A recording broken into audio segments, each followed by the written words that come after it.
Welcome everyone. तो आज हम पढ़ेंगे ऋतुकाल में ही गर्भाधान होने के कारण। पिछले वीडियो में हम ऋतुकाल ख़त्म कर दिए थे, तो यहाँ पे ऋतुकाल का बस यही वाला पार्ट बच गया है कि ऋतुकाल में ही गर्भाधान क्यों किया जाता है। तो यहाँ पे एक श्लोक है सुश्रुत आचार्य जी सुश्रुत के अनुसार, नियतं दिवसे अतीते संकुचते अंबुजं यथा ऋतो व्यतीते नार्यास्तु योनि ही संम्रियते तथा। जैसे नियत दिवसं अतीते, दिवस के अंत में जैसे संकुचित अंबुजं यथा, जैसे कमल के पुष्प संकुच हो जाता है, वैसे ही ऋतो व्यतीते नार्यास्तु, ऋतुकाल के व्यतीत हो जाने पर नार्यास्तु योनि ही संम्रियते तथा, नारी के योनि जो है वो क्या होता है, संकुचित हो जाता है। ठीक है। उसके बाद ऋतु व्यतीत काल। ऋतु व्यतीत काल हम किसे कहते हैं? ऋतुकाल के बाद वाला जो पीरियड होता है उसे हम ऋतु व्यतीत काल कहते हैं। तो 28 दिन के ऋतु चक्र में ऋतुकाल के बाद की अवधि को ऋतु व्यतीत काल कहते हैं। एवरेज हम 28 दिन ही लेते हैं जो ऋतु चक्र को, ऋतु चक्र के जो अवधि मेंस्ट्रुअल साइकिल जिसे हम बोलते हैं। ठीक है। तो 28 दिन एवरेज लेते हैं। तो 28 दिन के ऋतु चक्र में ऋतुकाल के बाद वाला जो दिन होता है उसे बोलते हैं ऋतु व्यतीत काल। इस काल में योनि संकुचित हो जाता है। जैसे कि मैं पहले भी पिछले वीडियो में बताई थी कि भाभ मिश्र और बुद्ध भागवत ये 16 भी माने हैं ऋतुकाल को। तो 16 ये इसी हिसाब से माने हैं कि 12 दिन तो अच्छे से ऋतुकाल हो जाता है। जो लास्ट 4 दिन है, 12 से 16 दिन तक जो लास्ट 4 दिन है, उस 4 दिन में क्या होता है, योनि जो होता है वो संकुचित होता है। तो ऋतुकाल के बाद वाला 4 दिन में योनि संकुचित होता है। तो ऋतु व्यतीत काल में भी योनि संकुचित होता है। ठीक है। तो इसीलिए सब बताए हैं कि जो ऋतुकाल है उसी में ही, ऋतुकाल में ही गर्भाधान करना चाहिए। ठीक है। ऋतुकाल is the best period for गर्भाधान। ठीक है। तो ऋतु व्यतीत काल में हम गर्भाधान नहीं करना चाहिए, क्योंकि क्यों नहीं करना चाहिए देखते हैं। गर्भाधान अगर किए, मतलब कोइटस हुआ, तो इसमें जो ये कौन सा काल होता है, ये अकाल काल होता है। जो ऋतु व्यतीत काल होता है ये अकाल काल होता है। इस समय में अगर गर्भाधान होता है तो क्या होता है, आयु आरोग्य आदि ह्रास होता है। आयु और आरोग्य ये सब ह्रास होता है जो बेबी जो जन्म लेता है उसमें। ठीक है। हीन गुण वाला होता है, दुर्बल होता है, अस्थिर होता है, अशुद्ध होता है एवं पतला होता है। ये सब लक्षण देखा जाएगा अगर ऋतु व्यतीत काल में गर्भाधान हुआ तो। ठीक है। अब देखते हैं रजस्वला चर्या। जब मेंस्ट्रुएशन मतलब चल रहा होता है तब क्या क्या, जब एक स्त्री रजत धारण करता है, रजस्वला में रहता है, तब उसे क्या क्या करना चाहिए, रजस्वला चर्या। ठीक है। तो रजस्वला चर्या मासिक रजस्राव काल में जो स्त्री रहती है उसे रजस्वला कहते हैं। रजस्वला किसे कहते हैं? मासिक रजस्राव काल में जो स्त्री रहती है उसे बोलते हैं रजस्वला। उसके चर्या मतलब वो क्या क्या उसे करना चाहिए। तो अकॉर्डिंग टू चरक, ठीक है, चरक के अकॉर्डिंग त्रिरात्र रजस्राव से 3 दिन तक, रजस्राव से 3 दिन तक, ठीक है, उसे क्या करना चाहिए, ब्रह्मचार्य की पालन करना चाहिए। मतलब मैथुन का परित्याग करना चाहिए, अष्टमैथुन परित्याग करना चाहिए। ठीक है। अधः शयनी, अधः में मतलब नीचे शयन करना चाहिए, अधः शयनी। पाणिभ्यां अन्न अजर्जर पात्राद भुंजाना। पाणी मीन्स जो हाथ होता है उसे पानी भी बोलते हैं, सिनोनिम है एक। ठीक है। पाणिभ्या हाथ में, अन्न अजर्जर पात्राद भुंजान, हाथ में अन्न खाना चाहिए। और अजर्जर पात्र मतलब बिना टूटे, अजर्जर मतलब बिना टूटा हुआ पात्र में हाथ में पकड़कर, ठीक है, भुंजाना मतलब अन्न खाना चाहिए। ठीक है। शरीर शुद्धि ना करना चाहिए, जो फर्स्ट 3 दिन उसमें शरीर शुद्धि नहीं करना चाहिए। और चतुर्थ दिन में शरीर में उबटन लगा के शरीरस्कं स्थानयित्वा, शरीर में उट्टन लगाएंगे एवं शरीर को स्नानयित्वा मतलब स्नान करेंगे उस लास्ट चतुर्थ दिन में, लास्ट दिन तो नहीं चतुर्थ दिन में, ठीक है। और शुक्ल वस्त्र धारण करेंगे, बोथ पुरुष एंड स्त्री, ठीक है, बोथ ही शुक्ल वस्त्र धारण करेंगे, ठीक है। ये रहा आचार्य चरक के मतलब अकॉर्डिंग टू आचार्य चरक, ठीक है। उसके बाद और भी डिफरेंट आचार्य हैं, आया देखते हैं।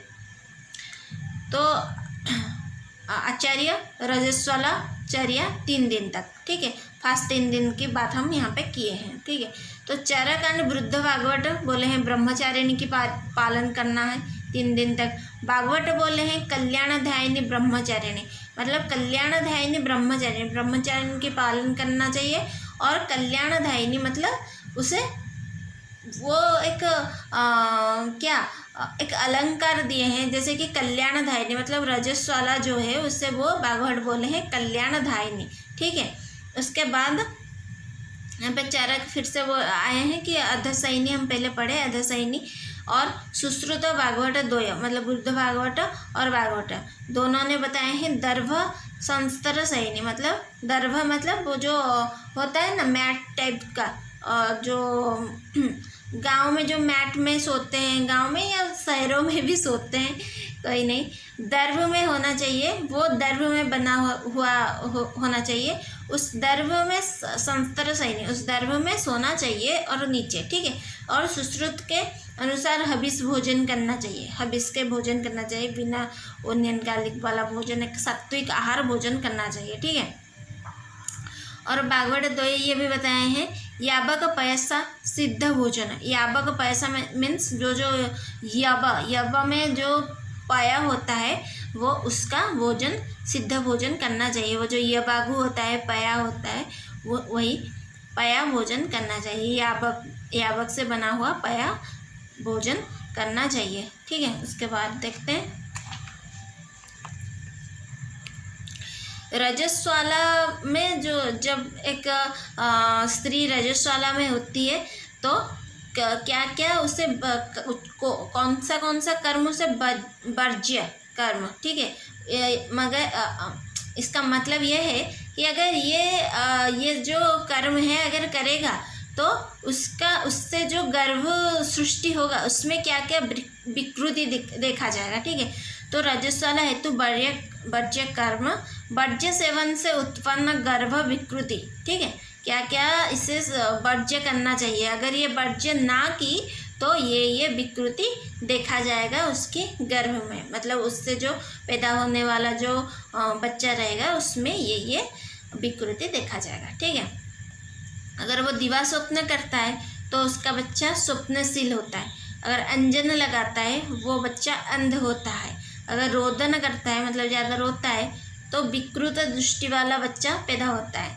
स्नान करता है वो त्रिरात्र तक 3 दिन त्रिरात्र स्नान नहीं करना चाहिए, चरक बोले हैं और बाकियों ने भी बोले हैं। तो अगर स्नान नहीं करना चाहिए, स्नान अनुलेपन अगर करता है तो वो बच्चा क्या होता है दुखशील बच्चा पैदा होता है। अगर तैलाभ्यंग करता है तो बच्चा कुष्ठ जिसको होता है मतलब चर्म रोग मतलब चर्म रोग होगा उस बच्चे को, ठीक है। अगर नख कर्तन करता है तो बच्चा का कुनखी होगा। अगर प्रधावन करता है मतलब ज़्यादा दौड़ता कूदता है तो बच्चा कैसा होगा चंचल होगा। अगर हसन करता है ज़्यादा हंसता है तो बच्चा होगा श्यावदंत ओष्ठ ताड़ु जीवा। श्यावदंत मीन्स उसके दंत ठीक से डेवलप नहीं करेगा, ओष्ठ तालु जीवा ये सब ठीक से डेवलप नहीं करेगा, ठीक है। अगर अति कथन करता है ज़्यादा बोलता है तो बच्चा कैसा होगा प्रलापी होगा।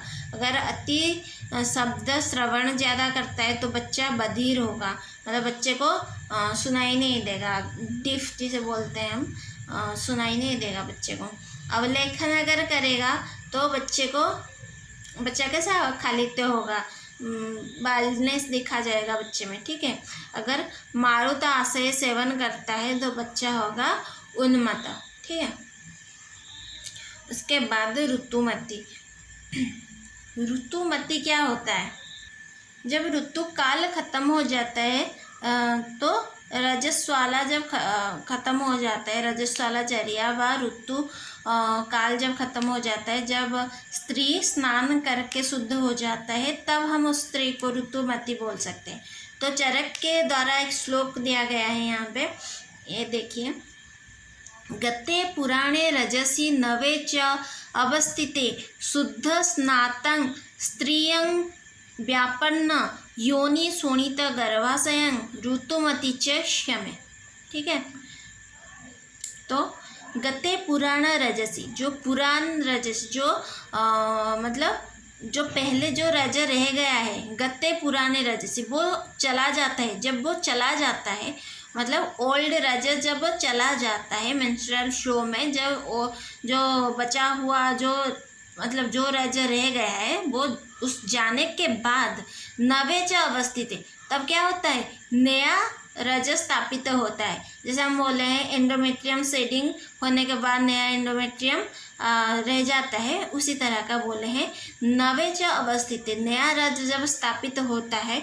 शुद्ध स्नातं स्त्रियं व्यापन्न, शुद्ध स्नातं स्त्रियं व्यापन्न, जब जो स्त्री होता है जब वो शुद्ध हो जाता है, जब वो स्नान करके सब शुद्ध हो जाता है, योनि शोणित गर्भाशयं ऋतुमती च क्षमे, तो तब क्या होता है, योनि शोणित गर्भाशयं ऋतुमती च क्षमे। योनि जो स्त्री का योनि, शोणित और गर्भाशय तीनों ही जब शुद्ध हो जाता है स्नान के बाद, तब वो स्त्री ऋतुमती कहलाता है। ठीक है, यहाँ पे देखो ऋतुमती वर्ज्य कर्म।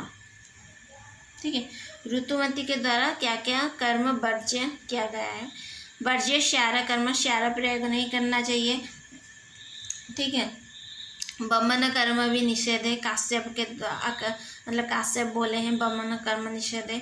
और रजस्वाला में, जो रजस्वाला में जब होता है, जब मेंस्ट्रुअल फ्लो चलता रहता है, तब नश्य कर्म भी नहीं करना चाहिए। अगर नश्य कर्म किया तो ऋतु संबंधी व्याधियाँ हो सकता है।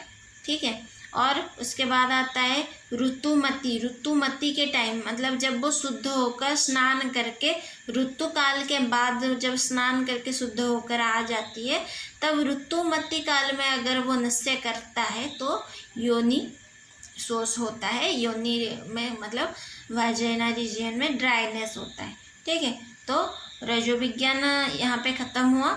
नेक्स्ट हम नेक्स्ट चैप्टर स्टार्ट करेंगे नेक्स्ट क्लास से। ठीक है, थैंक यू।